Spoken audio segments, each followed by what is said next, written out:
അദ്ദേഹത്തെ ഒരുപക്ഷെ മാർ ഇവാനിയോസ് കോളേജിന്റെ മുൻ പ്രിൻസിപ്പൽ എന്ന നിലയിൽ അനേകം ആളുകൾ അറിയുമ്പോൾ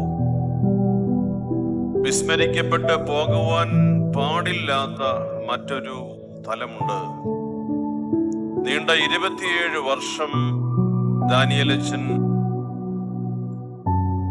തിരുവനന്തപുരത്ത് തന്നെ കുറ്റിയാനി എന്ന ഇടവകയുടെ വികാരിയായിരുന്നു.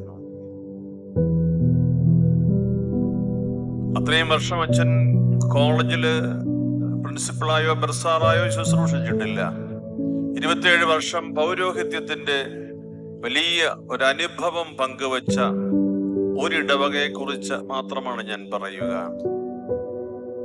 അദ്ദേഹത്തിന്റെ പൗരോഹിത്യ ശുശ്രൂഷയെ കുറിച്ച് എനിക്ക് കൂടുതൽ അജപാലനപരമായ സമർപ്പണത്തെ കുറിച്ച് അറിയാൻ സാധിച്ചത് ഈ കുറ്റിയാനി പള്ളിയിലെ വികാരി എന്ന നിലയിൽ ഞാൻ തിരുവനന്തപുരത്ത് ശുശ്രൂഷ ആരംഭിക്കുമ്പോഴാണ്. ആ ഇടവക മാത്രമല്ല, ആ പ്രദേശത്തുള്ള സകല മനുഷ്യരെയും തിരുസഭ പഠിപ്പിക്കുന്നത് പോലെ എല്ലാവരെയും ചേർത്ത് വെച്ച് വിളിക്കുന്ന ദൈവരാജ്യം എന്ന കർത്താവിന്റെ ആ വലിയ കൂട്ടായ്മ, അതിൽ ചേർത്ത് നിർത്തി ഒരു ദേശത്തിന് മുഴുവൻ നന്മ പകരുന്നതിന്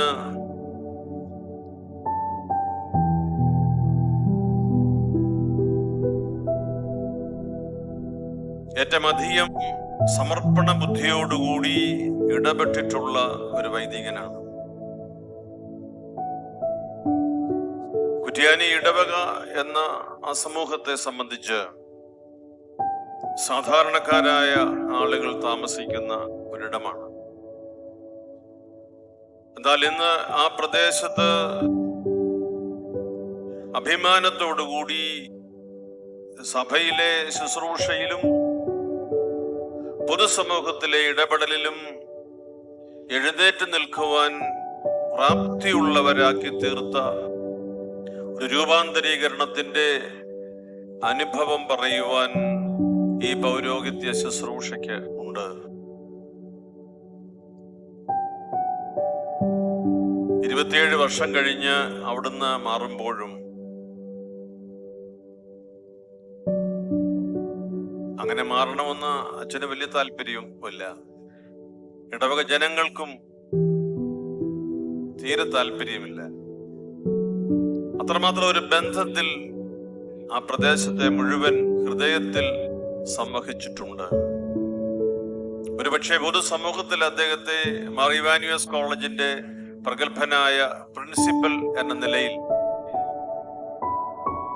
മൈനോറിറ്റി ഇൻസ്റ്റിറ്റ്യൂഷൻ എന്ന നിലയിൽ ന്യൂനപക്ഷ അവകാശത്തെ സംരക്ഷിച്ച പ്രഗത്ഭനായ ഒരു പ്രിൻസിപ്പൽ എന്ന നിലയിലൊക്കെ അറിയുമ്പോൾ ആരും ശ്രദ്ധിക്കാതെ ഇരുന്ന, അല്ലെങ്കിൽ വേണ്ടത്ര ശ്രദ്ധ പല കാരണങ്ങളാൽ ലഭിക്കാതെ പോയ ഒരു പ്രദേശത്തെ ജനങ്ങളുടെ ഉയർത്തെഴുന്നേൽപ്പിന്റെ ചരിത്രം പറയുന്ന ഒരു അനുഭവമാണ് ഞാൻ സൂചിപ്പിച്ച ഇടവകയിലെ അദ്ദേഹത്തിന്റെ അജപാലന ശുശ്രൂഷ.